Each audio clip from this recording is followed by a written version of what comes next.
très heureux parce qu'on voit que la salle se remplit au fil du temps. J'espère que cette 5e vague qu'on nous annonce ne va pas décourager nos visiteurs. Avant de présenter notre invité du jour, je voulais vous parler de ce décor très rapidement. C'est une jeune artiste plasticienne, Chloé Quenoum, qui nous a proposé ce dispositif pour accueillir l'ensemble de nos conférences. Vous savez que tous les jeudis, ici, il y a différents cycles qui se déploient comme ce soir. Donc voilà, Chloé Quenoum est une jeune artiste qu'on avait déjà invitée à plusieurs occasions. Et là, c'est une sorte d'herbier qu'elle nous propose d'images qu'elle récupère tout au long de ses voyages souvent dans la nature. Et cette image changera au fil des saisons. Donc pendant une année, elle va nous proposer un décor qui va changer. Mais ce soir, je suis très heureuse d'accueillir dans la bibliothèque avec Sylvain Bourmeau. Merci beaucoup Sylvain d'organiser ces rencontres régulièrement ici à la Fondation Pernod Ricard. Et merci à ton invité, Dominique Gonzalez-Foster. On est très très heureuse de t'accueillir à la Fondation et on est sûr qu'on va passer un très bon moment. Et puis quand même une petite publicité pour jeudi prochain, puisque nous recevrons Bruno Serralong avec Gilles Gasparini qui l'interviewera. Et Gilles Gasparini, ce sera sa première, puisqu'elle est désormais notre programmatrice pour les entretiens sur l'art. Merci beaucoup, bonne soirée. Merci Colette. Merci Colette Barbier, merci pour cette introduction et ces éléments d'explication pour ce fond de scène, on peut l'appeler comme ça. Je suis très heureux de vous retrouver toutes et tous pour une nouvelle dans la Bibliothèque 2, donc cette série qu'on a installée ici à la Fondation Pernod Ricard depuis quelques mois maintenant, et qui nous a fait recevoir des artistes, des écrivains, des écrivaines divers et variés. La dernière fois, c'était avec Marie Dariussec, mais sont venus ici aussi Maëlys de Kerangal, Arnaud Desplechin, Annette Messager, Achille Mbembe, il était à distance, mais c'est ici qu'on a filmé. Et aujourd'hui, donc, Dominique Gonzalez-Forster se prête à cet exercice dont je répète les règles, elles sont simples. C'est une idée, au fond, qui est venue de cette émission légendaire de la BBC qui s'appelle Desert Island Disc, ou une émission qui existe depuis la sortie de la Deuxième Guerre mondiale, ou depuis la Deuxième Guerre mondiale. 1947, c'est ça, c'est une émission absolument incroyable. Et sur ce principe-là, on propose à chaque fois à une ou un invité de choisir les 10 livres qu'elle ou il emporterait sur une île déserte, évidemment de commenter ce choix. Donc aujourd'hui, je ne connais que la moitié de la liste, et encore, je ne sais pas si c'est pas un état provisoire de cette liste, mais c'est un peu le jeu aussi, ce côté surprise.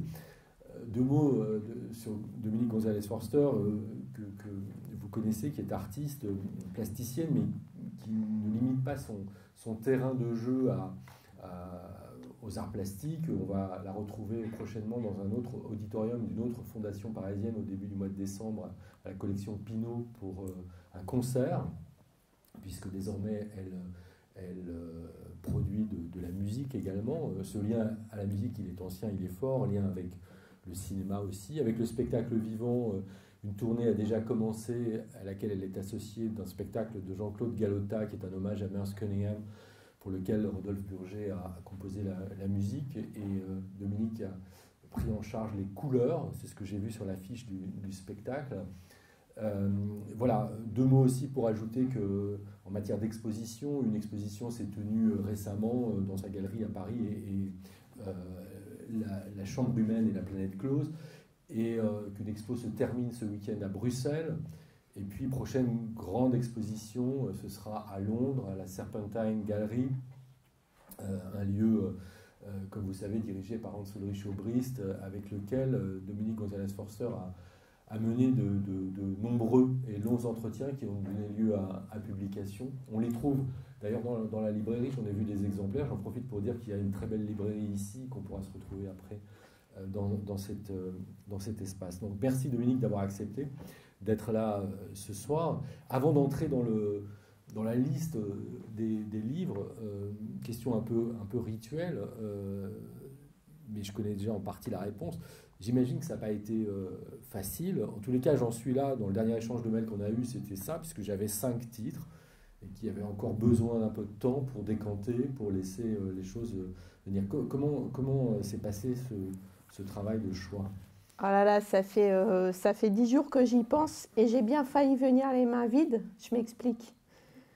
Je me suis dit quand même, bon, l'intitulé, c'est bien 10 livres sur une île déserte, c'est ça? Ça, c'est la règle du jeu, oui. Ouais. Bah, déjà, île déserte, ça n'existe plus, quoi. Sans Wi-Fi, je veux dire, la question du livre, elle est déjà, c'est déjà complètement obsolète, à mon avis. C'est-à-dire, si j'ai la Wi-Fi, je peux lire tout ce que je veux en ligne. Et donc, je n'ai pas besoin de me limiter à une petite valise de 10 livres. Du coup, je me suis dit, bon, il y a ça. Après, je me suis dit, 10 livres, 10 livres que je vais devoir relire tout le temps, je préfère emmener 10 livres que je ne connais pas. Si je ne les connais pas, je ne vais pas vous les amener, quoi. Donc, ça, voilà, je suis passée par par l'hypertexte, par les livres que je n'ai pas lus, et pour finalement me dire que je vais quand même jouer un peu, quoi. J'espère. Voilà. Donc, ce n'est pas des briques que j'ai dans mes sacs, bien que ça pèse presque autant. Mais c'est des livres. Voilà. J'ai amené des livres. Me voilà rassuré, en partie.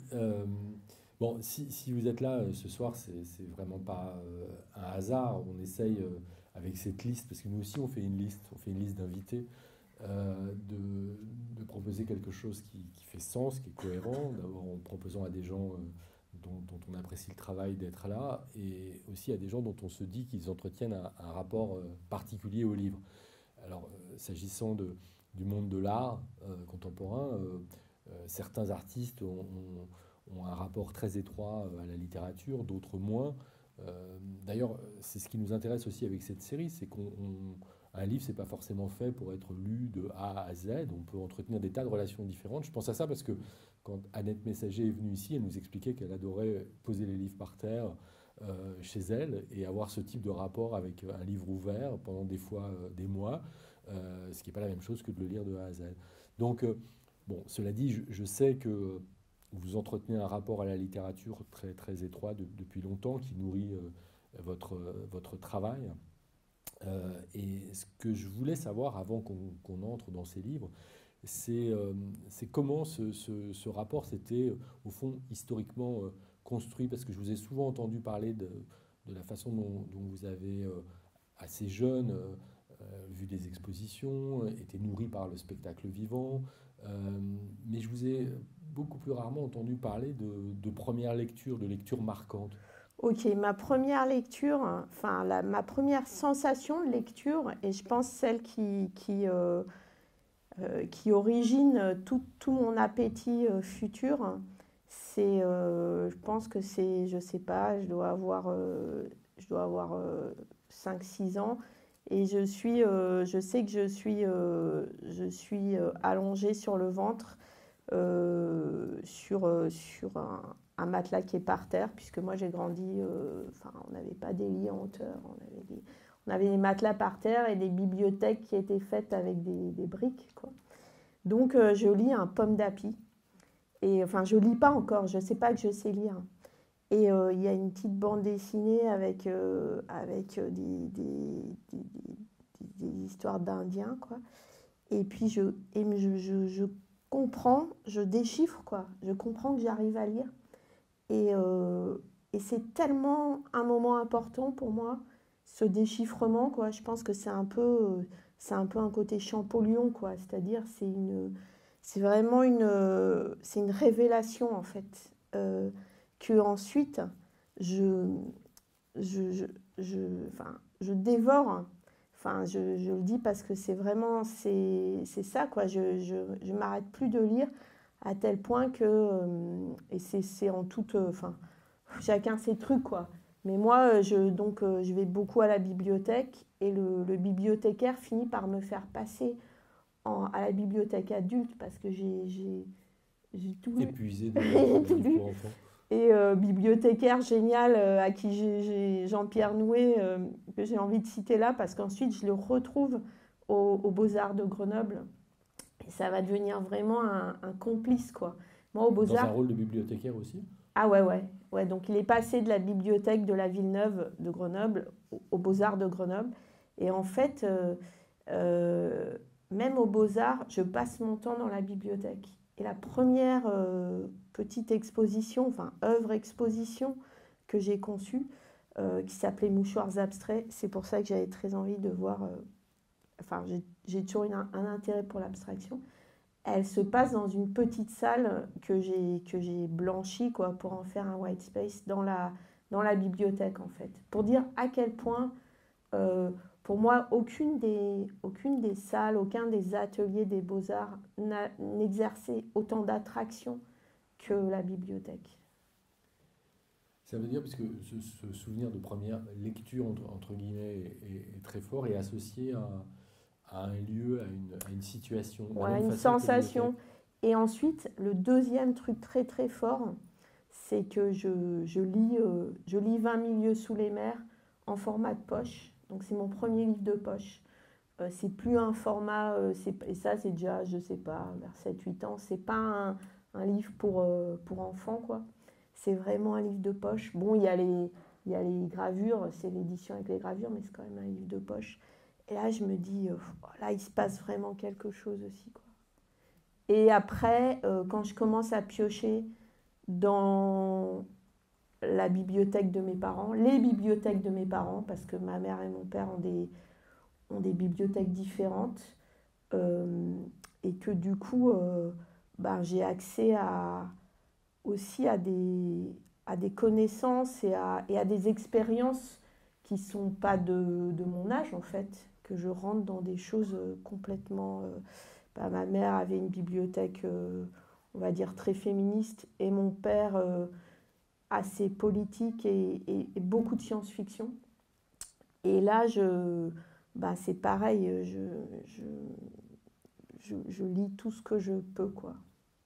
Et ça continue, ça veut dire... alors, à l'époque, après, comme, je sais pas, vers 12-13 ans, quand on part en vacances, j'ai une petite valise et je sais que il va me falloir 200 pages par jour. Donc je compte le nombre de livres pour être sûre. C'est déjà l'île déserte, en fait. Voilà. J'ai failli, en fait, la valise, elle est dans un box, du coup, mais c'est une petite valise que j'avais repeint en blanc. C'était ma valise à livres. Et j'ai failli, mais j'ai pas eu le temps d'aller la chercher pour mettre les livres dedans et tout. Mais effectivement, c'est déjà ça, ouais. Et dans quelle mesure la lecture d'un livre en particulier reste parfois associée pour vous au lieu dans lequel ou au moment dans lequel vous l'avez lu? Alors ça, c'est effectivement, c'est très fort et c'était vraiment un truc important de cette réflexion de ces derniers jours, de comprendre à quel point il y avait aussi, on va dire, presque une charge synesthésique dans la lecture. Et du coup, est-ce que j'en sors un ou Commençons. Allez. C'est incroyable, il est au-dessus de la pile. Donc, c'est de la magie. Voilà. C'est Richard Matheson, Le jeune homme, la mort et le temps. Richard Matheson, c'est aussi lui qui a écrit ce livre. Alors, on connaît mieux les adaptations filmées. Je suis une légende, I'm a legend. Donc, c'est cet homme qui reste tout seul, en fait, qui est tout seul sur Terre. Et qui, pour moi, je ne sais plus si j'ai lu Je suis une légende avant celui-là, mais Je suis une légende, c'est vraiment, je pense, c'est la source, et je pense pour beaucoup d'entre nous, d'un très gros fantasme qu'on se rejoue souvent, quoi. Et qu'est-ce qui se passe si là, tout d'un coup, je suis seule, quoi. Je suis seule. Mais il a écrit il a écrit pas mal de bons livres, mais le jeune homme, la mort et le temps, en fait, c'est en parlant de ce souvenir de la première lecture, en fait, ça c'est chez mon père, donc mes parents à ce moment-là sont déjà séparés. Il y a de la musique. En fait, il y a un disque, c'est un vinyle à l'époque, de Django Reinhardt et Stéphane Grappelli. Et en fait, il y a cette musique qui, à un moment donné, coïncide complètement avec ce qui se passe dans le livre. C'est-à-dire que dans le livre, le narrateur, il met au point une méthode pour retourner dans le passé, parce qu'il a croisé, c'est un peu Shining, Shining dans le sens, le moment en fait où... le moment où il retourne dans ce bar et il croise, en fait, c'est un peu ce... En fait, il y a dans ce livre la recette pour voyager dans le temps. Je le dis sans... c'est vraiment... et du coup, pourquoi ce livre il est important? Parce que pour moi, il est un peu prototype de ce que je vais chercher ensuite dans les livres et ce qui motive encore maintenant l'accumulation. C'est-à-dire que j'ai toujours... je me dis toujours que dans ce livre-là, celui-là, je suis en train de lire, je ne sais pas, un article dessus, je vois le titre, je vois la couverture et je me dis, ah ouais, dans ce livre-là, celui-là, il me le faut absolument parce que là, il y a ce que je cherche en fait. Il y a, je ne vais pas dire le secret du monde, mais il y a, voilà.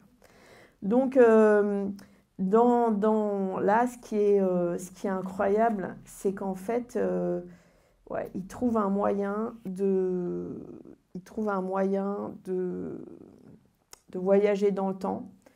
C'est pas la machine de Wells, c'est vraiment une autre méthode et qui lui permet de retrouver cette femme qu'il a vue en photo et en fait de vivre une histoire comme ça transtemporelle. Voilà. Mais surtout, je me souviens parfaitement du moment de la lecture parce que, à cause de la musique aussi, et qu'en fait, la musique coïncidait complètement avec ce qui se passait et j'avais l'impression moi-même en fait de voyager dans le temps et voilà. Donc c'est une lecture vers quel âge?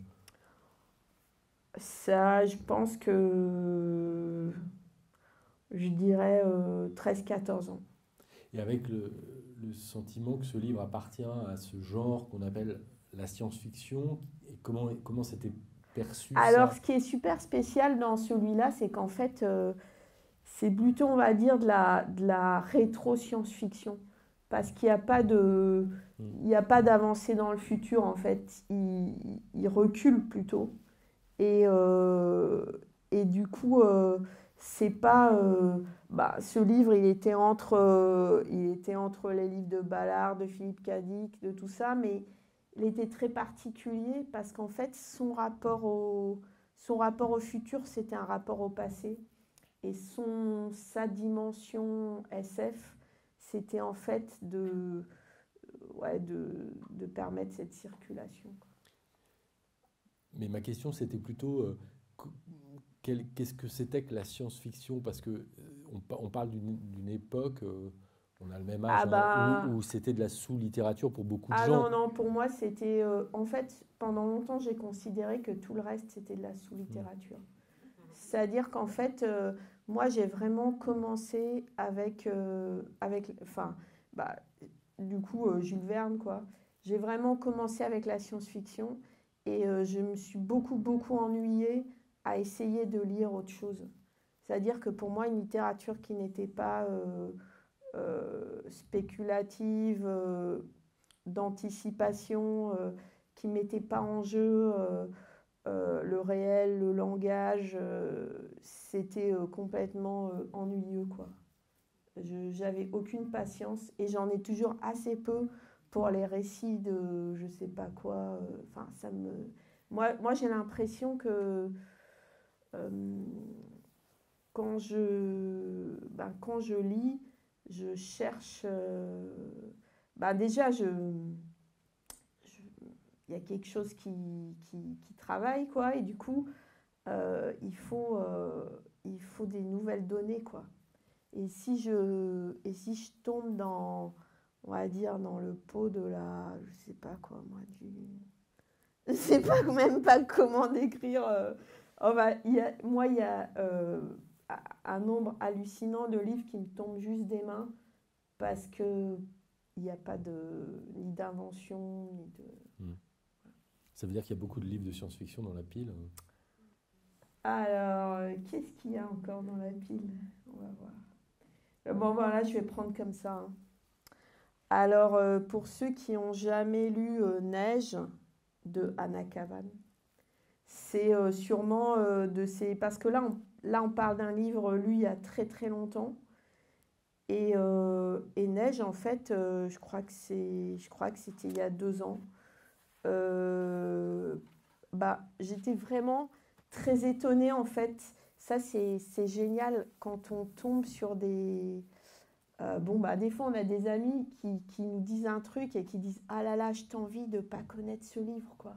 Tu vas le découvrir. » Et des fois, c'est vrai que de tomber sur des surprises aussi énormes, enfin, c'est vraiment... Neige, je crois que Ballard, DJ Ballard, il adore ce livre. Est-ce qu'on a le droit de lire les débuts? Oui. Alors, j'aime tellement ça, en fait. Alors, elle dit, je m'étais perdue, la nuit tombait. Je m'étais perdue, c'est important de le dire, c'est important de dire, c'est je m'étais perdue sans eux, puisque vous ne l'entendez pas.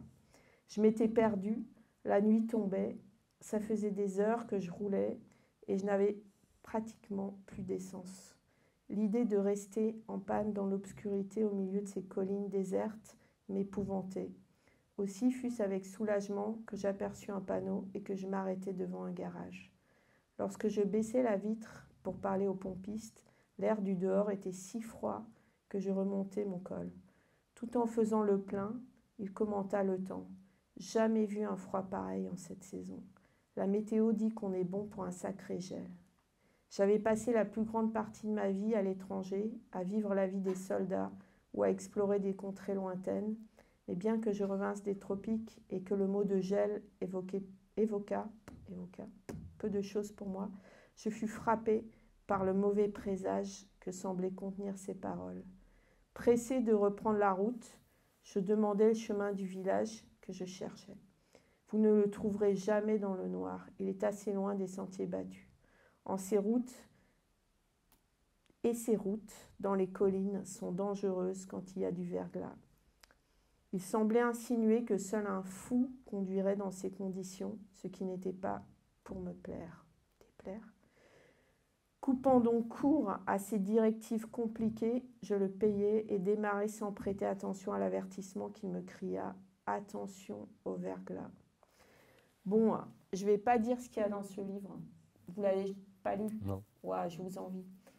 C'est vraiment un livre incroyable. Et Anna Kavan, c'est le nom d'un personnage d'un de ses livres précédents.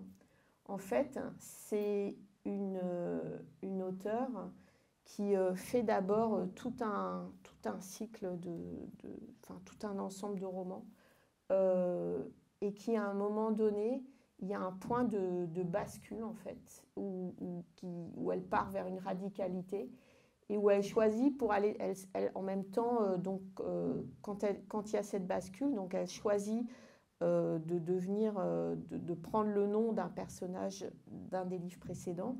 Elle avait les cheveux foncés, elle les teint en blond, elle change de personnalité et elle réécrit même certains de ses livres dans ce nouvel être, en fait. C'est vraiment...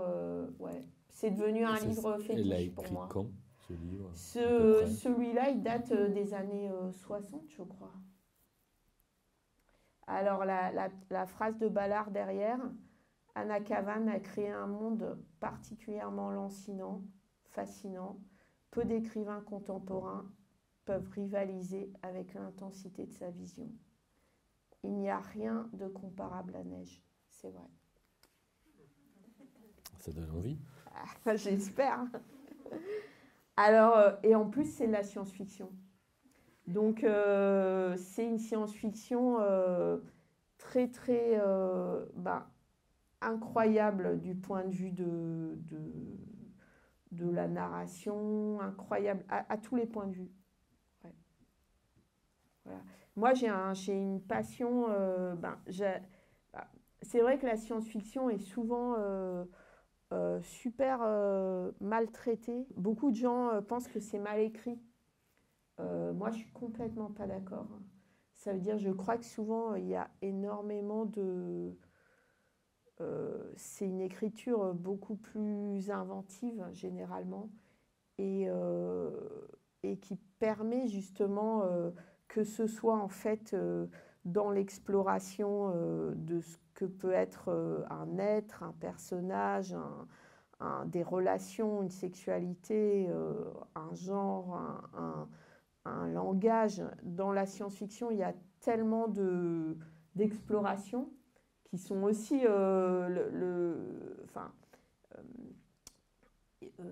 rentrer en fait dans un être, dans une histoire, c'est aussi, c'est vraiment un des trucs de la littérature, mais quand c'est en plus, ouais, ouvert, on va dire, c'est encore mieux. Spéculatif, j'ai l'impression que c'est important pour vous que ça soit... Ouais, ben ça revient, c'est plus souvent utilisé en anglais, speculative fiction, mais je pense que c'est pour dépasser aussi l'expression science-fiction qui est un peu, on va dire, on l'entend mal des fois parce qu'on ne comprend pas forcément tout ce que ça recoupe. Oui, c'est plus large en fait. Spéculatif. Ah ben ouais, bah ouais. Parce que science-fiction, on pourrait croire, ouais, c'est un rapport à la science ou à ce qui est scientifique. La technologie, aux machines. Ouais, ou alors il faudrait dire à toutes les technologies ou à technologie comme peut l'employer Paul Preciado. Voilà, c'est technologie au sens large.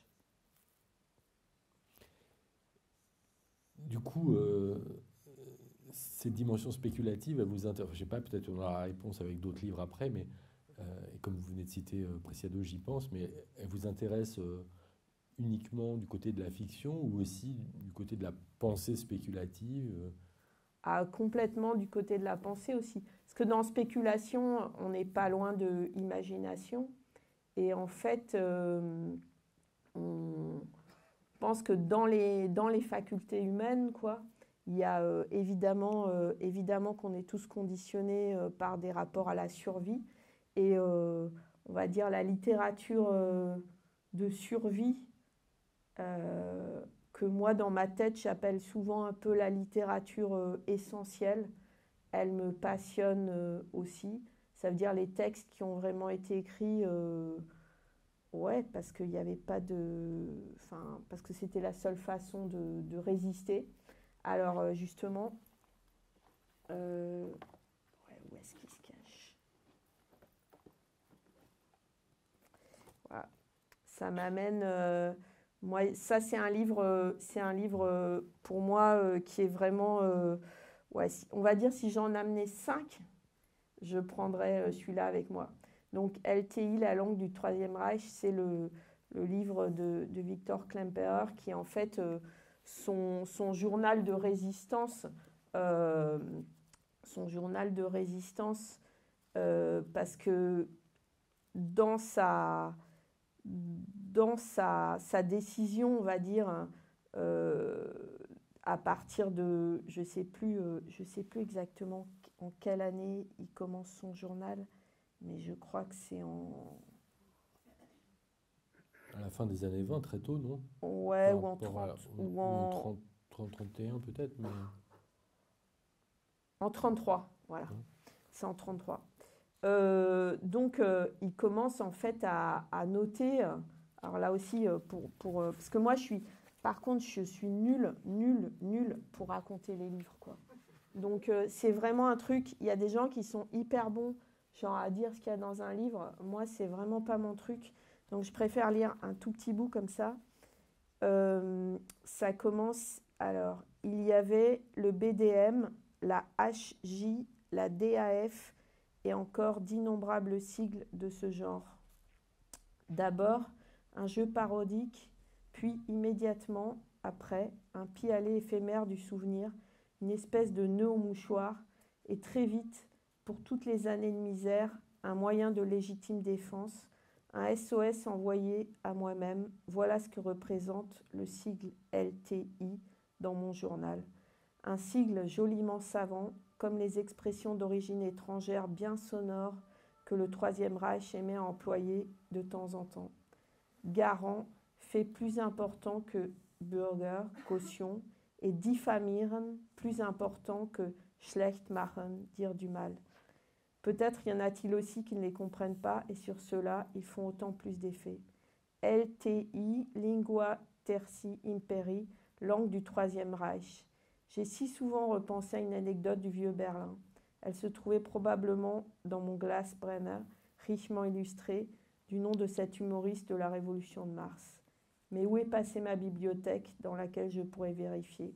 Ça aurait-il un sens de demander à la Gestapo où elle est? Bon, ce livre, pareil, si vous ne l'avez pas lu, je veux pas, mais c'est vraiment, je pense, c'est vraiment une méthode de résistance, quoi, de se concentrer en fait sur les mots qui nous frappent et en toute, d'une manière, c'est aussi un livre qui m'a inspirée depuis février 2020 à enregistrer, à copier-coller, on va dire, le vocabulaire qui a émergé avec le virus, en fait. Donc, presque tous les jours, j'essaye de... c'est surtout en lisant la presse, on en parlait tout à l'heure, quoi. J'essaye de noter les mots et souvent un bout de texte et puis un lien à la source pour garder une trace, quoi, de ce qui se passe, et aussi pour voir. En général, je me concentre sur les mots que j'ai pas encore enregistrés, mais parfois aussi s'ils reviennent. Et c'est comme ça que on arrive à la 5e vague, que j'ai déjà noté première vague, deuxième vague, troisième vague, quatrième vague, cinquième vague, et puis j'associe aussi, des fois il y a d'autres concepts ou il y a d'autres notions qui s'agglutinent, parce qu'en fait c'est on est rentré dans une séquence particulière qui éclaire aussi le moment qui éclaire d'autres mots aussi. Ouais. Mais en fait, la méthode, puisque c'est un peu une méthode de Klemperer, qui lisait aussi la presse pour relever des formes de corruption de la langue, en fait. La façon dont les choses changent peut-être parfois d'abord dans le langage, où on y trouve en tout cas des signes avant-coureurs. Et on pourrait se dire qu'on pourrait l'utiliser pour la pandémie, c'est une chose, mais aussi pour réfléchir à des expressions comme grand remplacement, qu'on a beaucoup entendu au récent débat des Républicains, mais aussi des mots soi-disant anglais qui sont en fait inventés en France, comme wokisme, qu'on a entendu depuis quelques semaines. Là. Y a un travail à la Klemperer à faire sur tout ça. Ouais, en fait, je pense que quand on lit, forcément, on est sensible aux mots et on les note. Donc moi, je fais des fiches. En général, une fiche, elle a 7 ou 8 notions, quoi. Et puis j'ai les mots en haut. Et c'est vrai que ça me Je ne sais pas encore ce que je vais en faire, mais ça m'aide beaucoup à garder une sorte de clarté mentale, quoi. Et ça, c'est depuis la lecture de ce livre que... Non, ça, c'est depuis février 2020, mais c'est lié... je ne sais plus en quelle année j'ai lu ce livre, mais c'est avec ce livre en tête, quoi. C'est-à-dire, c'est un livre qui donne je trouve, une méthode de résistance, de survie, et peut-être aussi d'écriture, je ne sais pas. Pour l'instant, c'est des fiches, mais je ne sais pas. Ça pourra se retrouver dans... Ouais, peut-être. Dans du travail. Peut-être. Mais puisqu'on parle de mots aussi, ça me donne envie. Mais alors, pour le coup, j'espère que j'ai pas... Parce que j'ai tellement hésité que... Est-ce que je l'ai pris? Est-ce que je ne l'ai pas pris? Oh là là, j'ai une grosse inquiétude.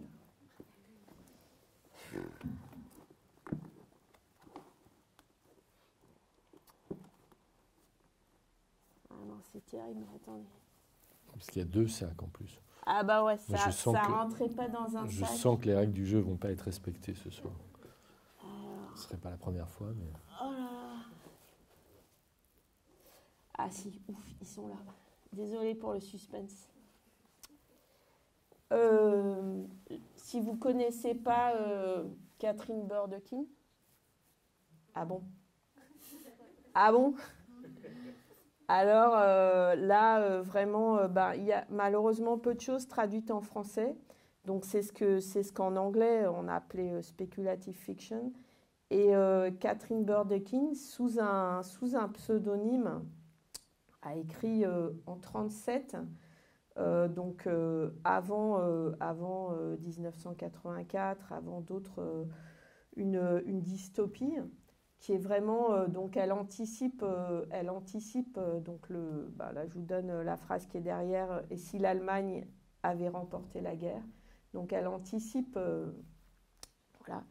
Et c'est vraiment un livre incroyable parce que c'est un livre qui permet de comprendre, je pense, et pour moi, qui a grandi vraiment dans on va dire, je le dis souvent, hein, mais j'ai une enfance hippie, très...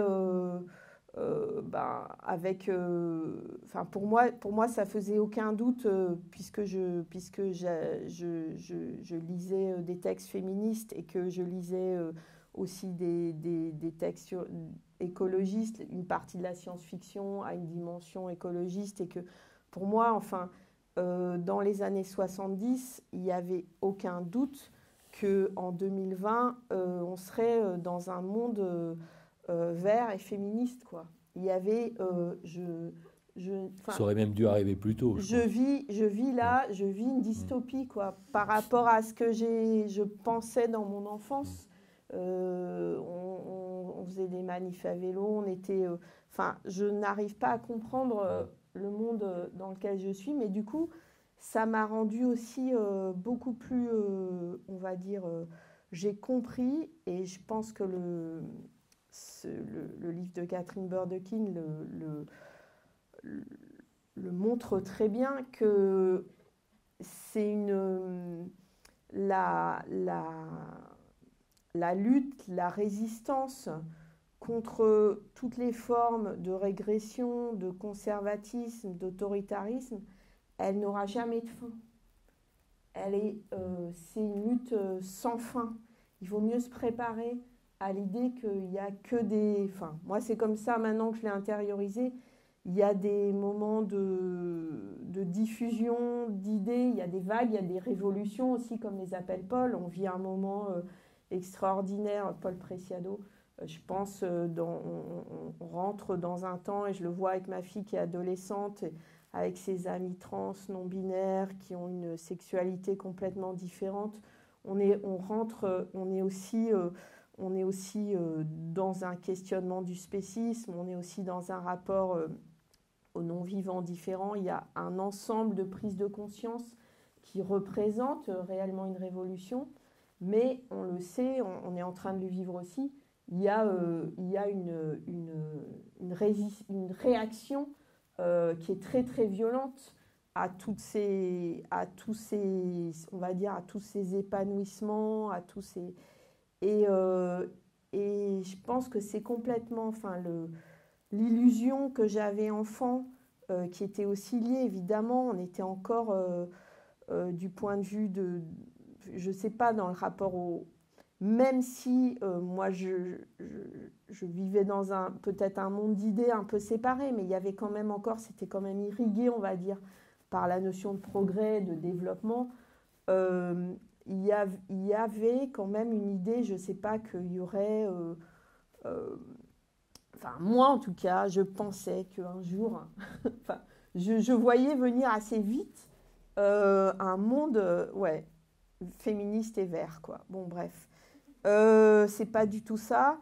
Et même pire, je dirais, c'est la dystopie règne, quoi. Et c'est pas pour rien que c'est devenu le genre principal dans le cinéma. Moi, je rigolais un peu. Enfin, je me souviens qu'il y a encore quelques années, au Centre Pompidou, je devais me batailler pour avoir le mot dystopie dans une brochure, genre dans un texte, parce que soi-disant, c'était pas un mot assez courant, quoi. Je suis désolée, c'est vraiment, malheureusement... Et donc, moi, je vois aussi, une partie de mes lectures, sont aussi des manières de m'armer, quoi, contre, on va dire, mes illusions anciennes, quoi. Et donc, ce qui est génial, c'est que Swastika Night a un pendant qui n'est pas traduit en français, qui a un titre un peu étrange, The End of This Day's Business, mais je lis le sous-titre aussi, A Feminist Utopia by the author of Swastika Night. Et là, alors là, pareil, hein, je lis l'anglais et puis peut-être tu voudras traduire. Set more than 4,000 years in the future, the end of this day's business depicts a truly utopian way of life, a global society in which distinct national cultures are preserved but coexist without competitive nationalism, violence or war. Women, characterized as the reasonable sex in this society, care for the earth and for all its creatures. En gros, c'est un monde où les femmes régissent, c'est un monde complètement où il y a des formes d'écologie. Donc c'est pour dire, ce qui est génial avec elle, c'est qu'elle a écrit les deux, quoi. Elle a fait... après, ce qui est super beau aussi, c'est qu'en fait, dans Swastika Night, il y a un tournant, quoi. Et il y a des questions. C'est une littérature spéculative et très théorique aussi. C'est-à-dire qu'en fait, elle pousse vraiment les idées. Du coup, il y a des passages qui sont même, on va dire, presque un peu abrupts, quoi. Parce qu'ils sont plutôt... c'est de la pensée. Mais c'est... pour moi, quand dans la littérature, quand la littérature et la philosophie fusionnent, et ça m'amène directement, sans question, à Cathy Hacker. Quand dans la narration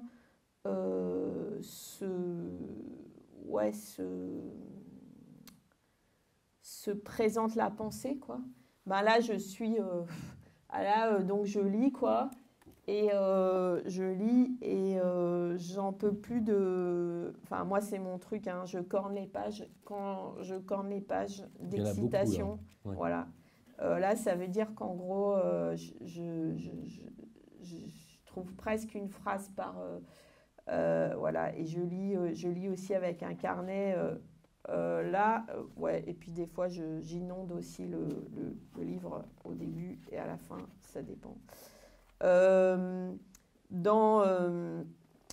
dans Pussy King of the Pirates, il y a à la fois sa méthode géniale d'écriture, donc qui est aussi une écriture de toutes les écritures, quoi. Parce que moi, dans les livres qui me passionnent, il y a ceux auxquels j'ai un peu donné le nom intérieurement de livres bibliothèques. C'est-à-dire qu'en fait, ils en contiennent beaucoup d'autres et ils donnent accès à beaucoup d'autres. Deux grands spécialistes, on va dire, du livre bibliothèque qui m'ont... j'avais dans une œuvre, j'avais décrit ça comme en fait, que j'étais prisonnière d'un triangle. J'étais prisonnière d'un triangle formé par Sebald, Enrique Villamatas et Bolaño. Parce qu'en fait, pour moi, ces trois-là, ils n'écrivent pas des livres, ils donnent accès à des bibliothèques, quoi. Je trouve avec des techniques différentes, quoi, parce que ça peut procéder de la citation, ou encore de l'appropriation ou de la réécriture, où il y a X techniques. Après, ce qui me ravit dans le livre de Kathy Hacker, et c'est une dimension qu'on n'a pas encore trouvée dans les livres que j'aime plus que tout, c'est quand il y a aussi quelque chose de graphique, quand il y a l'irruption de quelque chose qui n'est pas juste, on va dire, alphabétique, et aussi quand il y a un rapport, une liberté typographique et quelque chose qui est aussi... qui se joue aussi dans l'espace, quoi, de la page. Là, je vais aller un peu vite, hein, parce que comme on a beaucoup de choses, ça m'amène directement, à un des plus grands livres à mon sens, hein, un livre incroyable d'une auteure très, très maltraitée, Hélène Bessette. Un peu redécouverte quand même. Grâce à Laure Limongi notamment. Oui, mais enfin, qui reste complètement sous-lu et sous-connu. Oui, grâce à un travail fabuleux. Mais je veux dire, c'est quand même incroyable, quoi, qu'elle ait eu, je veux dire, des années aussi pénibles avec un tel... et en fait, dans tous les livres d'Hélène Bessette, mais dans Materna, c'est incroyablement fort. Le texte est à la fois écrit et on va dire est pensé en termes typographiques, en termes de pages, et complètement du coup génère un rapport à la lecture qui est complètement visuel et différent. Et pour moi, en fait,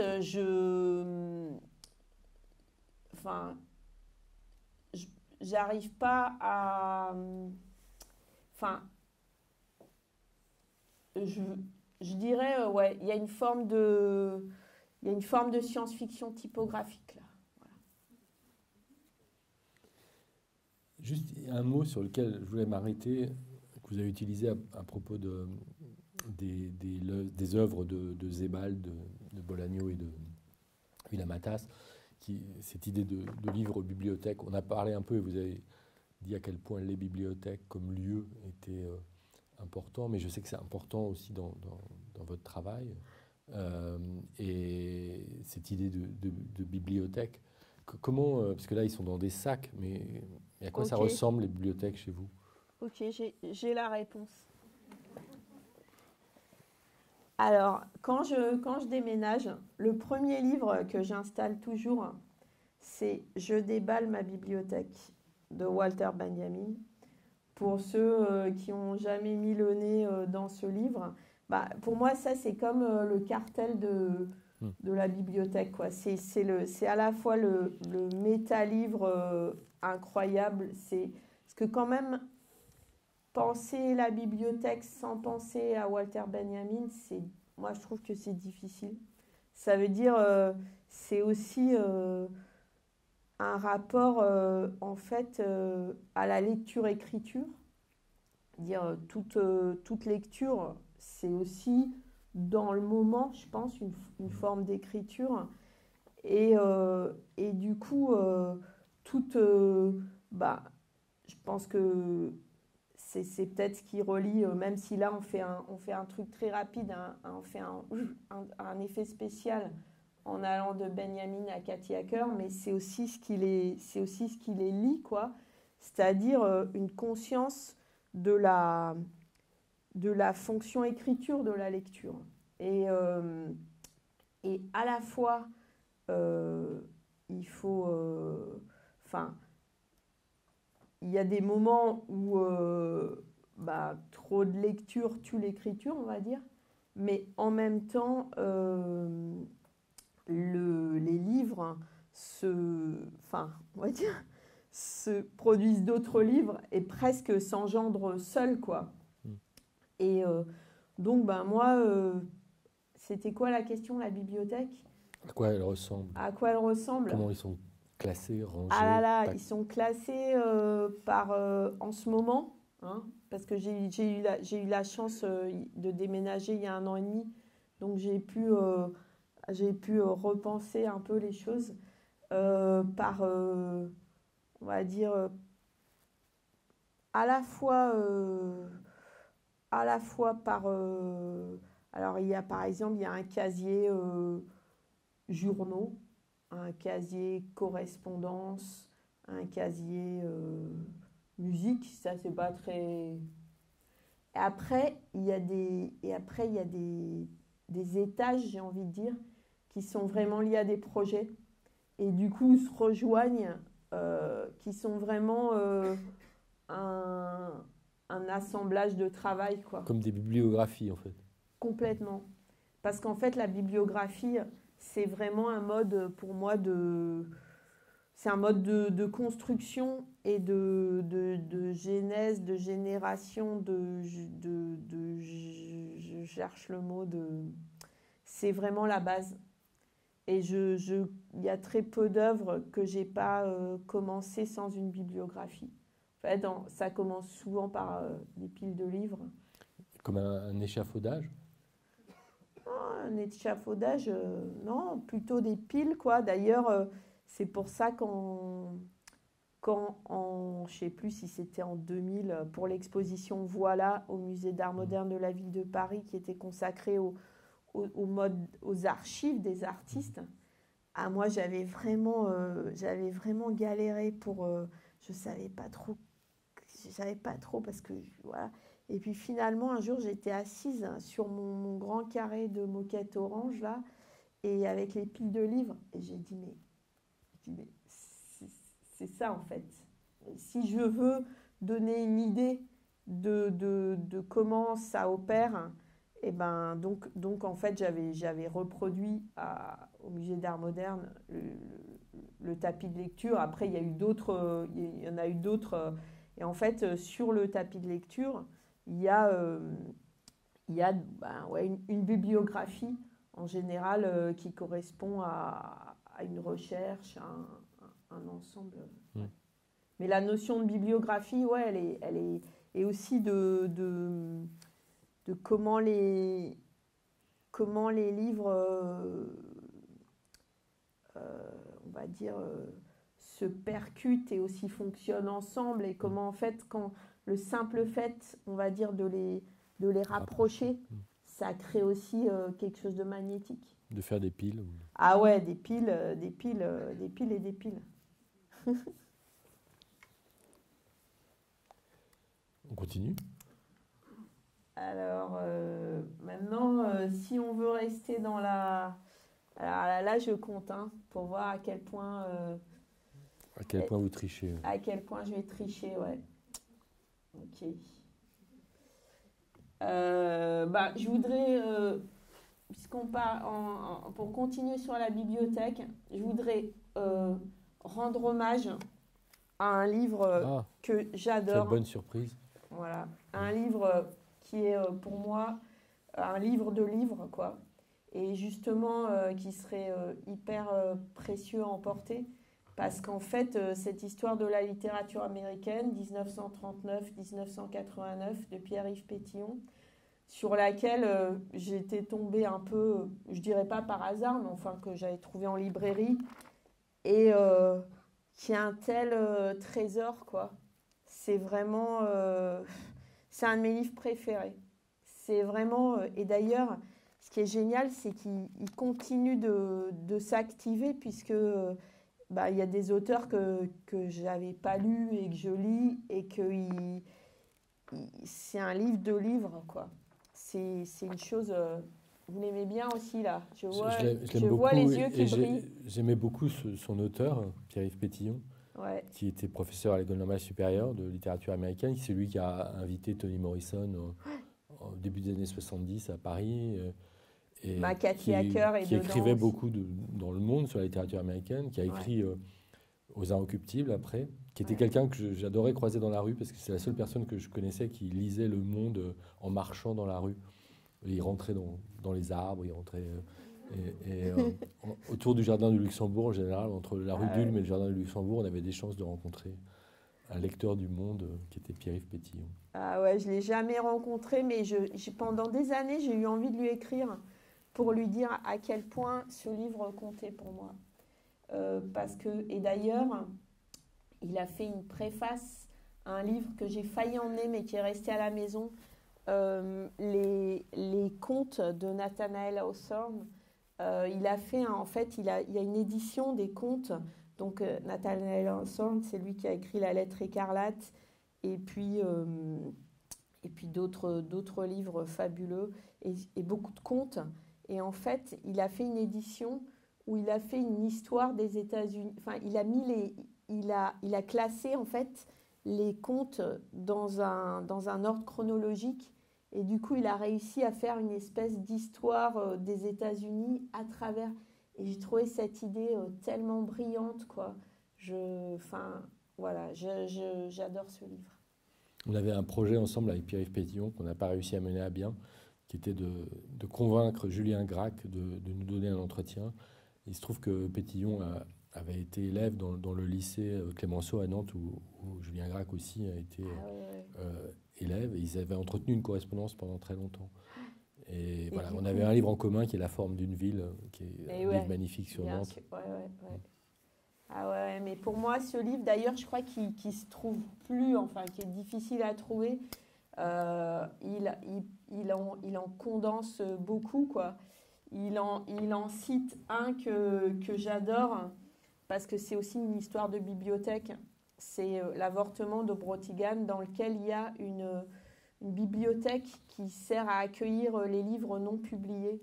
Et en fait, ça, c'est aussi... là, j'ai aussi envie de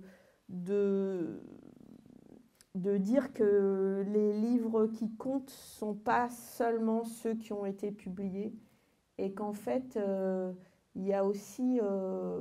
dans ce livre, il y a vraiment un hommage à toute une littérature beaucoup plus, on va dire, intérieure, à tous les livres qui peuvent rester en un exemplaire, qui peuvent rester cachés, qui peuvent rester secrets. Et je trouve que c'est tout aussi... ce livre me rappelle toujours... on sait qu'après, en plus, on sait maintenant, et on le sait d'autant plus douloureusement maintenant, que dans chaque feuille, c'est un bout elle a des petites traces d'un arbre et d'une forêt, et que là, je sais pas, chaque bibliothèque est aussi un reste de forêt, on va dire. L'encre, c'est un mélange de plein de choses, mais c'est très synthétique et ça peut être très toxique aussi. Et en fait, la publication, c'est à la fois extraordinaire, l'impression, parce qu'on sait que il y a des gens qui disent l'histoire du monde, l'impression, tanana, l'histoire des armes, bon, l'histoire des... Voilà.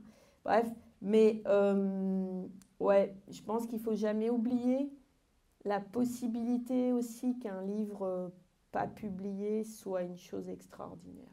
Voilà. Il faut le dire. J'ai le droit d'en montrer un dernier. Allez, un dernier. Je ne sais pas où on en est côté temps. Non, ça va. Ça va ? Ça va. Bon, alors ça ne sera pas le dernier. Je veux aussi rendre hommage. Où est-ce qu'il se cache ?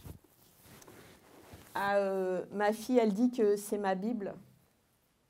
Donc, elle me dit souvent que je cite Moumine le Troll, en fait, dans les moments difficiles. Je suis complètement athée, j'ai pas de religion, mais si j'en ai une, voilà, c'est Moumine le Troll. Et pourquoi ? Parce que pour le coup, j'ai parlé de mes lectures d'adulte-enfant, on va dire, mais j'ai aussi eu des lectures d'enfants, quoi. Et Moumine le Troll, j'ai pas du tout enfant, et c'est une découverte géniale et récente en fait, que l'auteur de Moumine le Troll, Tove Jansson, avait une vie queer, quoi, était pas du tout une auteure pour enfants habituelle, et que c'est vraiment... je pense que je pressentais en lisant Moumine le Troll qu'il y avait d'autres... Enfin, bon, déjà, ça résonnait peut-être avec, je sais pas, mes expériences familiales, amicales, mais pour moi, il y a une espèce de... Il y a une forme de richesse hétérotopie qui a un rapport, il y a un nombre incroyable d'êtres très différents qui coexistent, chacun avec des fonctionnements et des fantasmes spécifiques. Mais il y a aussi un rapport à une famille qui est complètement élargie, qui n'est pas une famille hétéronormée et ennuyeuse. Et en fait, ouais, je suis hyper heureuse maintenant quand je lis je lisais là la traduction d'un roman de Tove Jansson, qui est un roman pour adultes, de réaliser qu'en fait, ce qui m'avait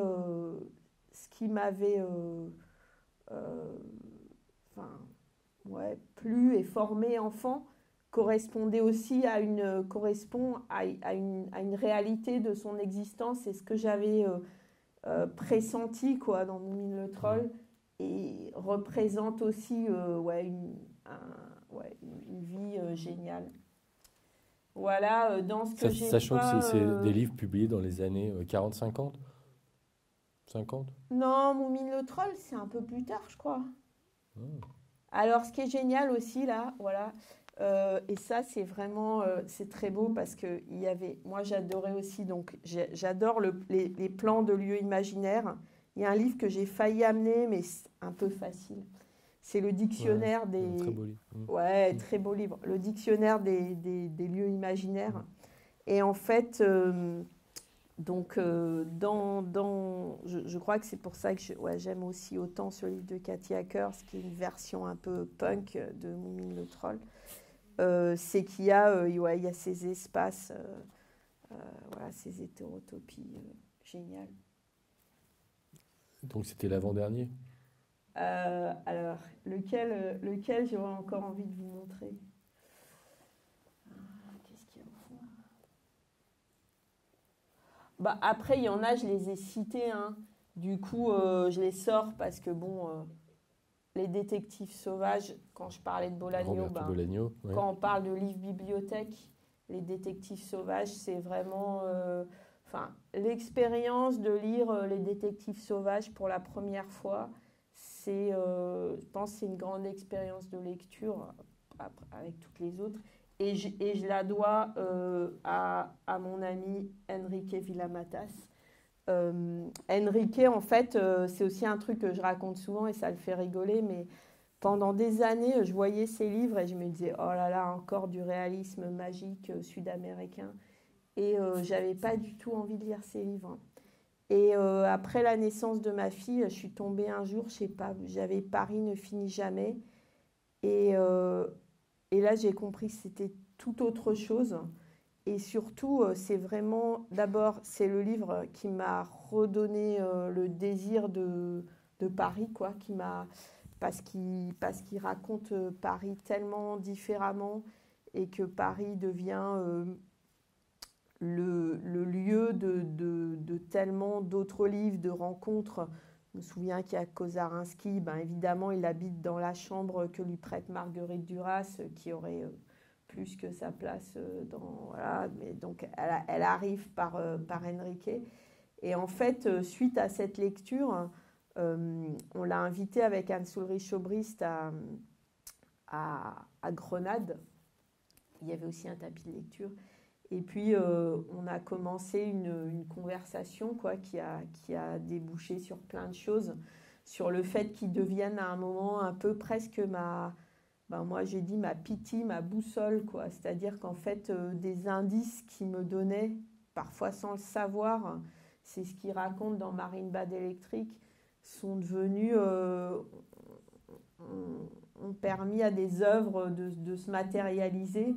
Et pourquoi j'ai pris le mal de Montano parmi tellement? Peut-être parce que il commence par déjà il commence par cette citation de Blanchot qui est géniale. Comment ferons-nous pour disparaître? Mais aussi le début, à la fin du XXe siècle, le jeune Montano, qui venait de publier son dangereux roman sur le cas énigmatique des écrivains qui renoncent à écrire, s'est retrouvé emprisonné dans les raies de sa propre fiction et transformé en un auteur qui, malgré son inclination compulsive pour l'écriture, s'est retrouvé complètement bloqué, paralysé, changé en agrafe tragique. Agrafe, mot génial. Ça commence. Ce qui est génial avec Enrique, c'est que beaucoup de ses livres sont sur où le fait de ne pas écrire, la difficulté d'écrire. Et en fait, il écrit tellement, et pour moi, il écrit un seul livre. C'est-à-dire, c'est une continuité, en fait. Il y a des césures en termes de volume, mais pour moi, c'est un seul livre incroyable déjà, avec lui, j'ai trouvé une sorte de complice sur le plan des procédés, on va dire. Parce qu'en fait, je trouve que dans les écrivains, c'est à la fois un de ceux qui regardent le plus les arts visuels et qui entre à l'intérieur et qui est fasciné. Il y a donc de Lillo, il y en a d'autres, mais enfin, je pense que vraiment, Enrique, il a de par sa pratique qui est très...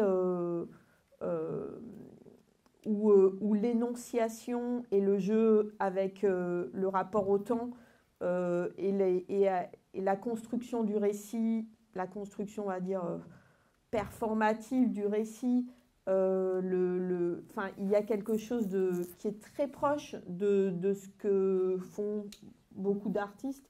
Je pense qu'il y a une proximité incroyable. En fait, moi, j'adore les moments où il anticipe le texte à venir en le produisant par un énoncé qui peut être, par exemple, je me rends à ce colloque sur l'écriture, quoi.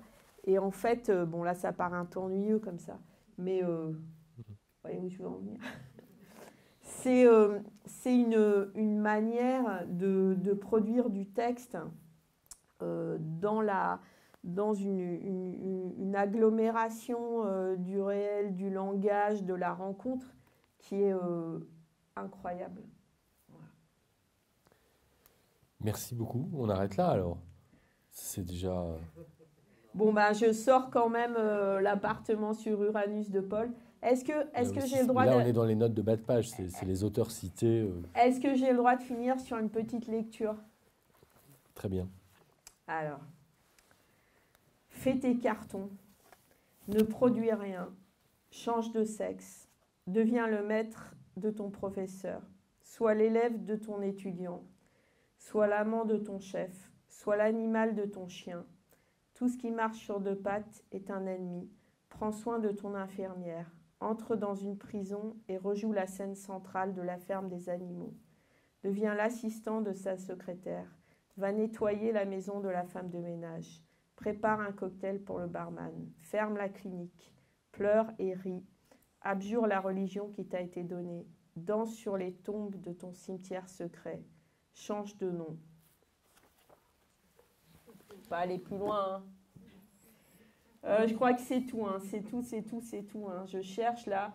Bah, il y en a deux qui sont restés cachés. Est-ce que je les sors ou pas? On ne peut pas m'arrêter. Allez. Tant que vous ne devenez pas l'intervieweur. Ah, c'est ce que vous voulez? Non, mais c'est ce que j'aurais pu craindre après avoir entendu ce passage. Ah, non. Je vous laisse sortir les deux derniers. Je disais ça en riant. Bah, je ne sais pas si je les sors en fait. Est-ce que je les sors? Ça fait un peu rappel concert, quoi. Deux chansons. Allez, encore deux chansons. D'habitude, au rappel, on en chante trois. Là, donc, on n'en aura que deux. Bon, ben, Les guerrières de Monique Wittig. Heureusement, Monique Wittig, pareil, on va dire c'est différent parce que elle a été quand même plus lue et entendue que Bessette, mais quand même, Les guerrières, pareil, c'est un livre incroyable sur le plan typographique, mais aussi c'est un texte fou, quoi, qu'on peut lire, relire. C'est un des meilleurs textes qui existent. Enfin, pour moi, un des plus inspirants. Et parce qu'il y a beaucoup d'éditions de minuit dans ma bibliothèque. Et là, du coup, Vous n'avez pas. heureusement, c'est un livre. Bon, voilà, il y a la petite étoile derrière, ça veut tout dire. Et le dernier, il va peut-être vous surprendre, mais il boucle la boucle. C'est Les Chroniques martiennes de Ray Bradbury. Pour moi, aussi sûrement un des livres les plus importants auxquels je reviens toujours. Parce qu'en fait, et en plus, j'ai découvert récemment que c'était aussi... Ça faisait suite à une rencontre avec une auteure de science-fiction américaine géniale qui a beaucoup écrit sur la planète Mars.